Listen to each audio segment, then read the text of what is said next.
All right, Bob, thank you so much for joining me. I'm really, really looking forward to talking to you. I get a lot of pleasure chatting to people who I tangentially come across through the course, but don't really know well because I get to then understand your journey. So I'm excited to kind of find out what brought you into ICCS.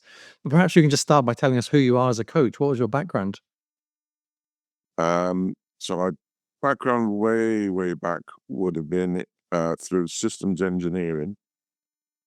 Um, and so I was involved in improving things in an industrial environment, um, which in a sense went from improving processes to improving elements of manufacturing to designing factories.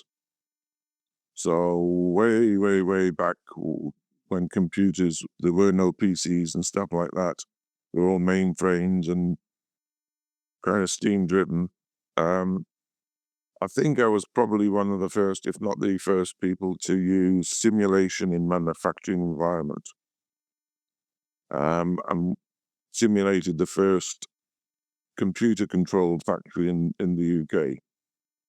So that interest from a systemic point of view has always been there. Um, and that got me into doing transformation. And from that, I moved into, instead of playing with things, factories and machines and stuff like that, I was given the opportunity to manage a factory. And that was my first, if you like, opportunity to find the challenge of managing humans as opposed to just encouraging them to try out new technology or whatever else. And that was a beginning, in a sense, of becoming much more human-centered than data/stroke tech-centered. And so that took me on a journey, and I benefited hugely from having an MD who was very advanced in his thinking. This was the early 1980s, and encouraged people to grow, and saw very clearly that growing people is how you grow business. And so I took that on as well, and very naturally looked to grow the people that I worked with. And so moving that on, it went through managing a factory to managing a function to managing a business to managing a group and so on. So quite expansive level of experience by the time I got to, say, mid 40s. I was well, probably early 40s, um, a group director for a FTSE 250 business. But then it was being sold to an American-based organization. So I came out of the corporate world at a fairly young age, and decided I would look to help UK-based SMEs. And so I had a heck of a lot of transformation experience because the businesses I worked with, I only worked with two of them, um, essentially grew at 15 to 20% per annum for about 25 years. So there was a challenge in all of that of how do you look at what's going on around you systemically? How do you release the people's capabilities to match the systemic potential? Um, and how do you lead people through that? And I was lucky enough in the early 90s, late 80s, early 90s, when we were really exploring things like NLP, theory of constraints, and all sorts of weird and wonderful stuff. It seemed weird and wonderful stuff at the time. I came across a couple of coaches, one of whom then took us through a journey on what he would have called breakthrough, but I guess it was the emergence of positive psychology. And that again was another huge shift in helping me engage not just with myself, but with others in a productive way. So and the businesses I worked with were international, although they were UK owned. I was traveling all over the world. So that's why I wanted to focus on UK guys, because although I was from UK, I did very little work in the UK.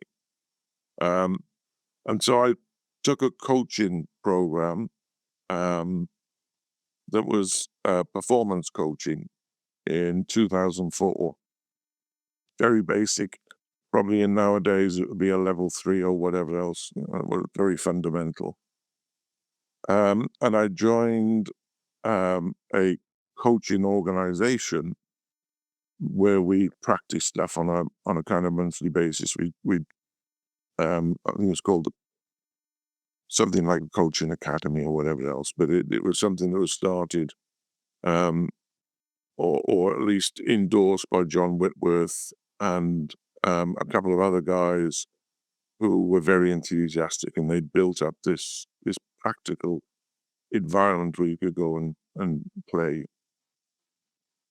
So I did that for a number of years with small organizations, and then I did a growth coaching program, um, and got more and more into organizational coaching and transforming organizations. And to do that, two things. One, humans have to transform at individual level for the organization to transform. And the most powerful way of doing that is through collections, through partnerships, what you commonly might think of as teams. And so my focus was on how do I help individuals transform so the teams collectively become as powerful as they can be in service of the organizational purpose and so on. So that was a theme that kind of permeated my coaching journey. Um, and I remember the coach I was talking about earlier who brought in positive psychology um, said to me I appeared to be a natural coach. I never really understood what he meant by that at the time, but um, and so when I was doing coaching again, I found it quite different from how I was as a enthusiastic amateur, because knowing the elements of it, the structure and so on.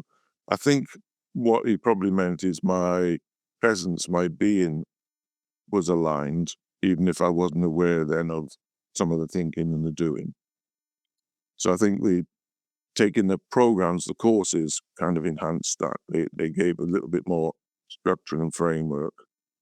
Um, and then moving up to around about just before COVID, I discovered I had I've had a chronic arthritis most of my adult life, so I've lived with that. But then as a result of the medication I'd taken, I found I had heart disease, so I kind of had to look to slow down.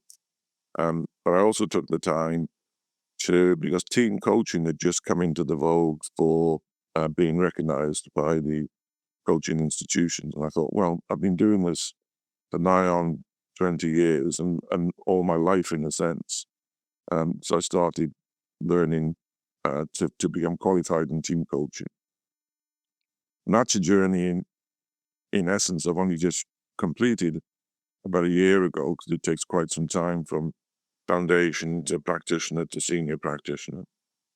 Um, and in that, met a number of people where we meet very frequently to say how we're getting on. It's like a peer coaching session. And one of the guys there said, "I think you'd be great as a supervisor." And I thought, really? Why? Why is that? And so I kind of dipped my toe in it by doing a program on systemic team coaching supervision, and I enjoyed it. And again, someone else in the circle who had done some work through and with Anima said, "You want to try ICCS? They're pretty good," which I did, and therefore my supervision journey, again from a qualification point of view, started. So I took my ICS diploma. Um, at the same time, I was finishing off or just after I finished off my senior practitioner, and therefore I'm now a fully qualified um, EMCC supervisor. Um, so that's from systems engineer to supervisor. All right, quite a long journey. Sorry about that. No, it's fantastic. And it's funny that you started in systems and ended in systems, in the sense of supervision, having that systemic lens. I'm curious about your reflection on that. Do you see some? Is there an obvious connection between those two forms of systemic thinking, systems within factories and organizations, and systems within people and how they operate? What's your take on that? There is an obvious connection, but it's kind of across the universe, as it were, in the sense that the connection's there, but they're through different medium. So the connection in the system is the same as in a factory. There are things around, there are forces around that you need to be aware of in order to find leverage points and whatever else that, in a sense, and challenge your thinking to open up new possibilities. So again, in the late 80s, I came across a guy called Joel Barker, maybe the early 90s, who called himself a futurist. And and he was the first person I ever came across who talked about paradigms and challenging paradigms. So I became very, very interested in, so what are the limits that we're aware of currently, that if we could unearth the assumptions and look at that through different lenses and see things differently, that might open up a different possibility for us. Uh, and so that, in a sense, was looking at limits from a business point of view in the world around us, so the system.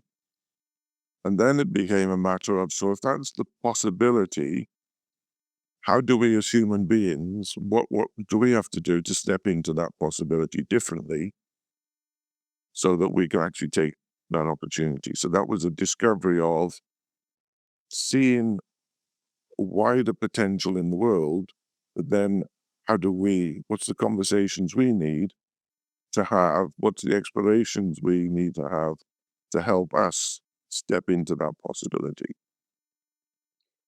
That's pretty much the same thing in all of this is, so what is out there that's possible? How do we look at things? What are we noticing? What are we noticing externally? And then bringing it inside, what are we noticing internally? And what are the things that are enabling us? Because again, this guy in positive psychology basically simplified that my life to workability. Does it enable or does it disable? And so when we talk about all the fancy words and topics and labels in coaching and in supervision, I always think about, does it enable or does it disable?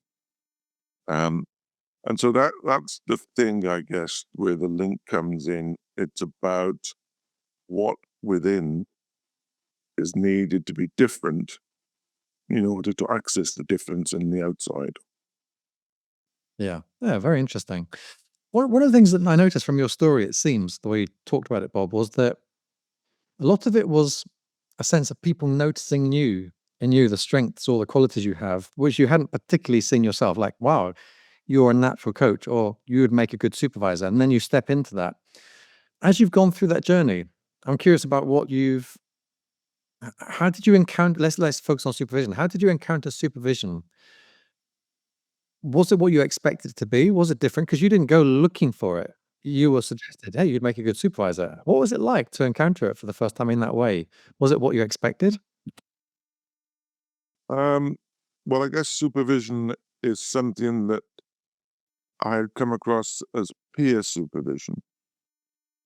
Um, and I often think I'm a terrible supervisee because I'm personally deeply reflective and take a lot of time to resolve stuff. Maybe I'd be a lot quicker if I went to a supervisor quicker.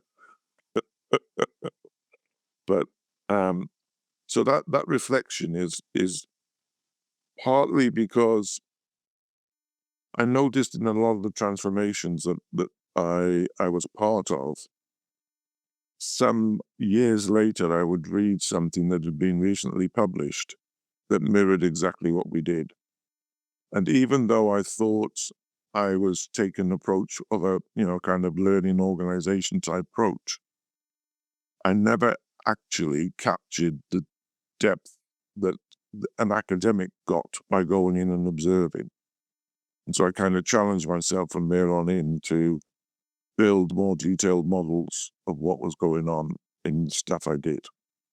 Um, so that's where I often and I give the same attention to that of what does it look like from this angle, from that angle, through this lens, and so on. So my thinking can be quite deep in that.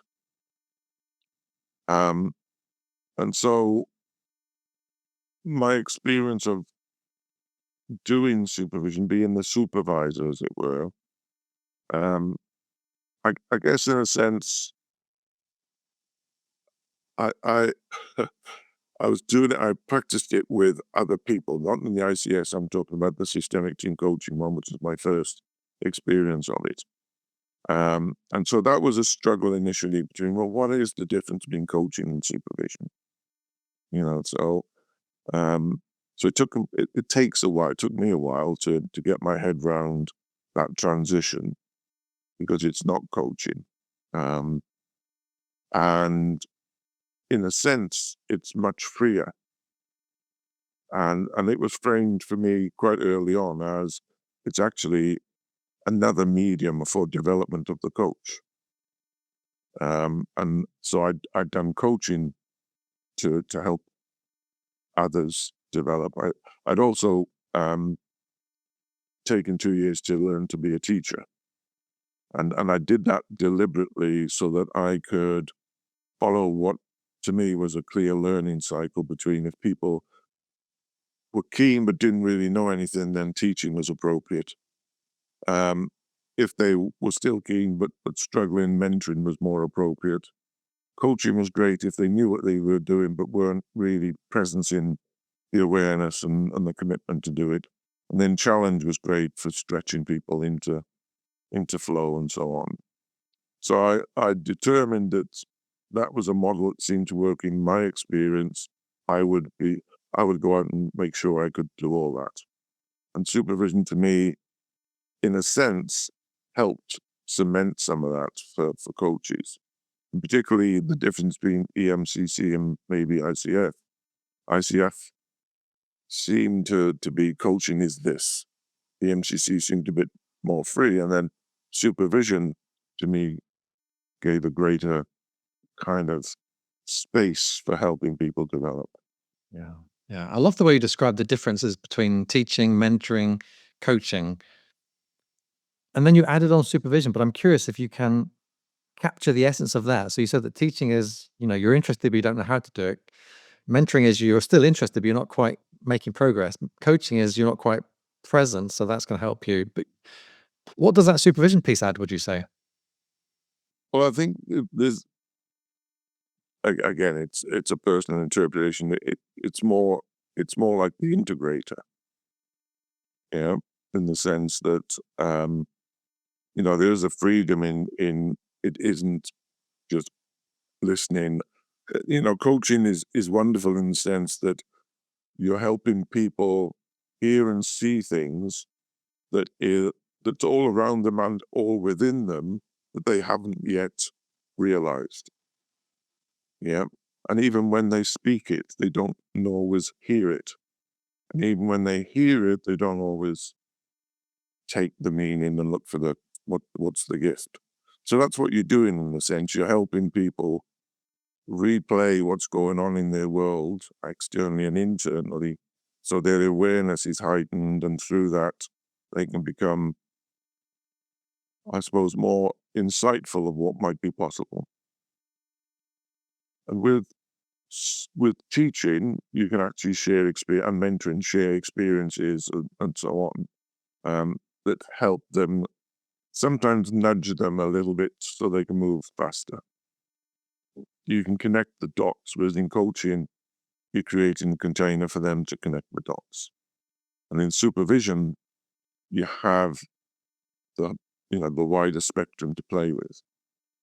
And therefore, I do you because I supervise coaches, um, to me, it's just wonderful because you're co-creating a learning space because you're not helping them learn, you're learning together, and that co-creation of learning space, I suppose, is rewarding for the supervisee, but it's also rewarding for me as a supervisor.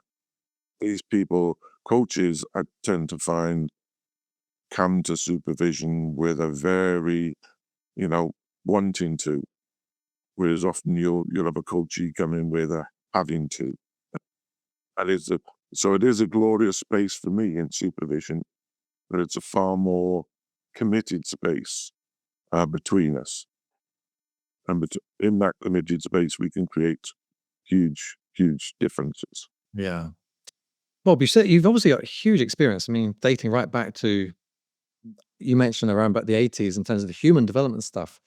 And you said that one of the challenges for you was just distinguishing coaching from supervision when you first started at ICCS. Were there other things, other skills that you found, oh, this is kind of interesting, well, this is challenging, this is making me grow?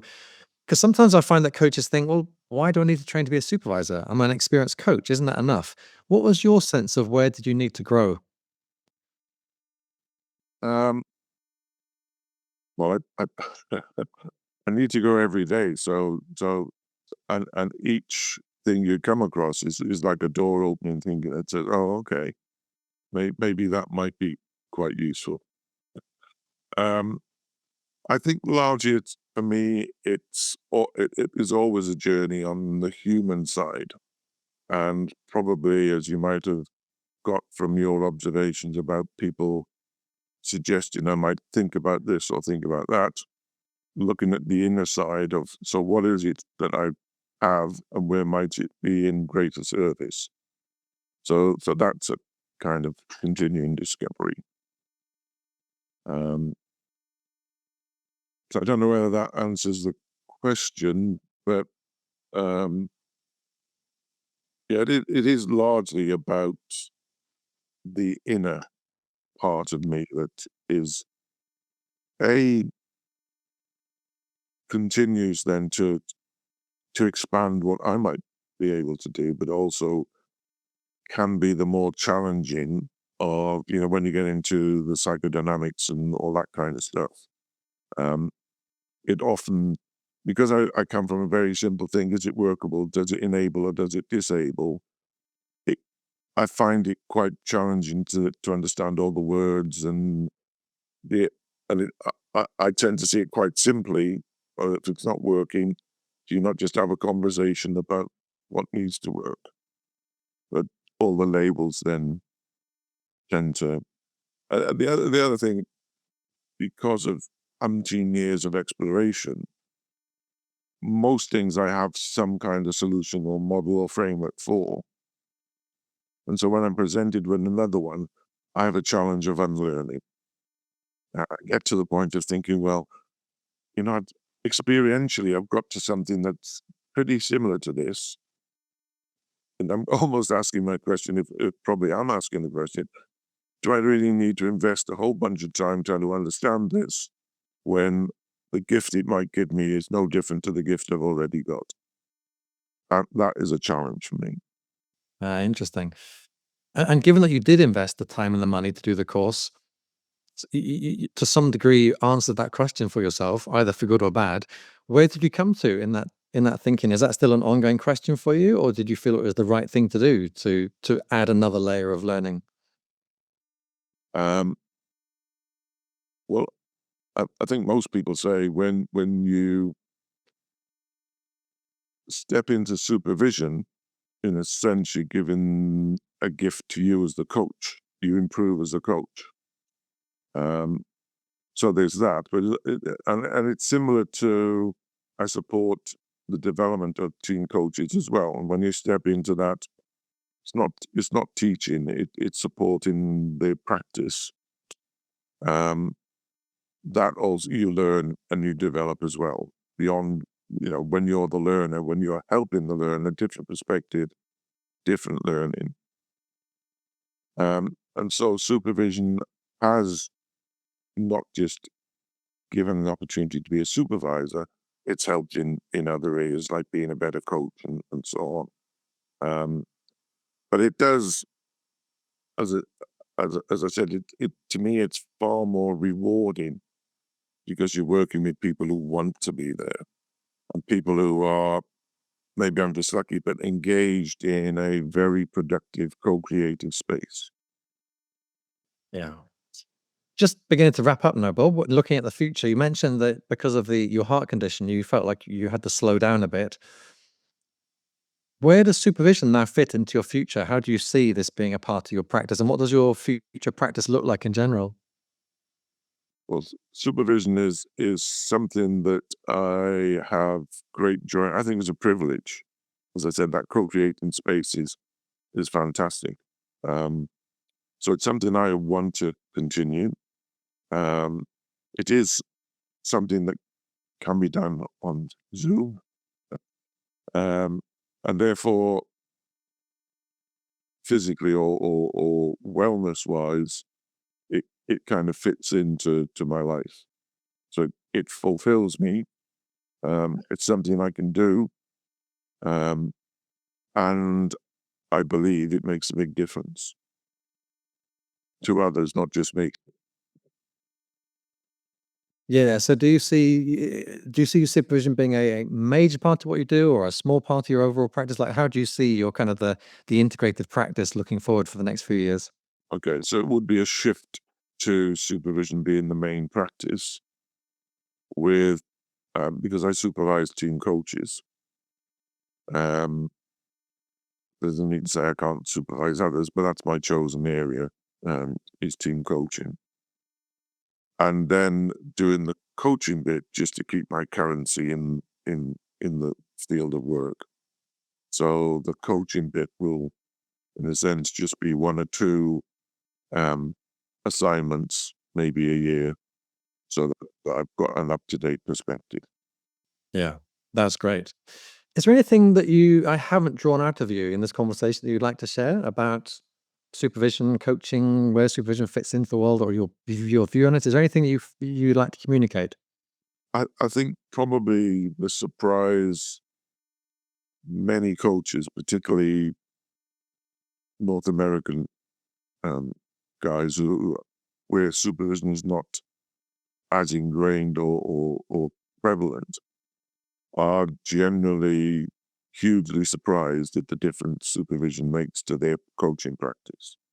Um, even coaching ICF MCCs, I've had feedback saying, "Wow, I just didn't realize." After I've got thousands and thousands of hours of coaching experience, but the difference that makes is huge. I would really agree with that. It's amazing that this thing exists, and yet so few coaches, really, in the scheme of things, either know about it or know how powerful it is. So yeah, I appreciate those words. Bob, thank you so much for your time today. It's been a real pleasure getting to know you and to understand your journey. And I really appreciate your time. Good to talk. Thanks a lot.